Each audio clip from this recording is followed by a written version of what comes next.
আমি আপনাদের সকলের কাছে বিনয়ের সাথে অনুরোধ করব, আল্লাহ রসুলের সময় যুদ্ধ হতো, খোলাফায়ে রাশিদিনের সময় যুদ্ধ হতো, যুদ্ধের মাধ্যমে তখন কিন্তু দেশ পরিবর্তন হতো, ক্ষমতার পরিবর্তন হতো। জোরে বলুন ঠিক না বেটি? কিন্তু বর্তমান সময়ে তলোয়ারের মাধ্যমে যুদ্ধ করে দেশ জয় করার আর কোনো সুযোগ বর্তমানে নেই।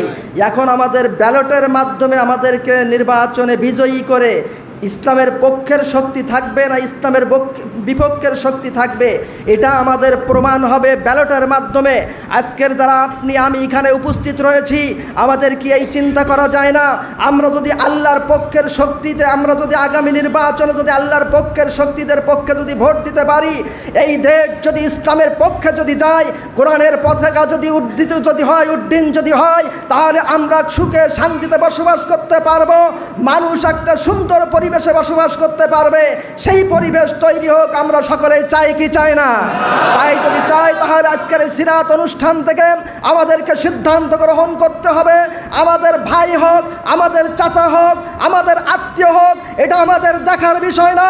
আমরা কোরআনের পক্ষের সৈনিক, কোরআন যেদিকে থাকবে, ইসলাম যেদিকে থাকবে, আমরা মর্দে মুসলমান সেদিকেই থাকবো। তাই আমাদের রক্ত দিয়ে হলেও আমরা ইসলামের পক্ষে আমাদের রায় দেব ইনশাআল্লাহ। সম্মানিত হাজিরিন, এজন্য আল্লাহ তাআলা ইরশাদ করেছেন, আল্লাযীনা আমানু ইউকাতিলুনা ফি সাবিলিল্লাহ, যারা ঈমানদার তারা লড়াই করবে, সংগ্রাম করবে, চেষ্টা প্রচেষ্টা করবে কার পথে? আল্লাহর পথে। আর যারা তাগুত কাফের, তারা চেষ্টা করবে, প্রচেষ্টা করবে তাগুতের পথে। আমরা তাগুতের পক্ষে থাকবো না ইসলামের পক্ষে থাকবো? আল্লাহ তাআলা আপনাকে আমাকে সবাইকে কবুল করুক। আপনারা জানেন আমাদের তালা কলরাজন ইসলামী জামায়াত ইসলামী বাংলাদেশের যিনি মনোনীত প্রার্থী, তিনি যেনতন ব্যক্তি নয়, তিনি হলেন বাংলাদেশ জামায়াত ইসলামের নির্বাচন বিভাগের কেন্দ্রীয় তিনি সচিব, পাশাপাশি তিনি জেলা সংগঠনের সভাপতি ছিলেন, আমির ছিলেন।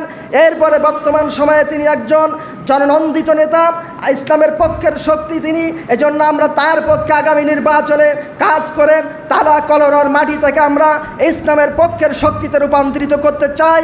আল্লাহ তাআলা আপনাকে আমাকে সবাইকে সেই তৌফিক দান করুক, এবং এই ইসলামের পক্ষে আপনি আমি যেন আপনার আমার মুখ থেকে খুলে দুয়ারে দুয়ারে যে অধ্যক্ষ ইজ্জতুল্লাহ সাহেবের পক্ষে যেন আমরা গণজোয়ার তৈরি করে নগর কাটাকে যেন আমরা ইসলামের শক্তিতে পরিণত করতে পারি। তোরা বলুন ঠিক না বেটি? সম্মানিত উপস্থিতি, সময় সংক্ষিপ্ত, আসুন আমরা আলোচনার দিকে না যেয়ে এতক্ষণ পর্যন্ত যে আলোচনাগুলো আমরা শুনেছি, এই আলোচনাগুলো আমরা যেন আমাদের জীবনে আমল করতে পারি। আল্লাহ সে তৌফিক আমাদেরকে দান করুক। সকলে বলে আল্লাহুম্মা আমিন। সৈয়দ রশিদ পড়ি আল্লাহুম্মা।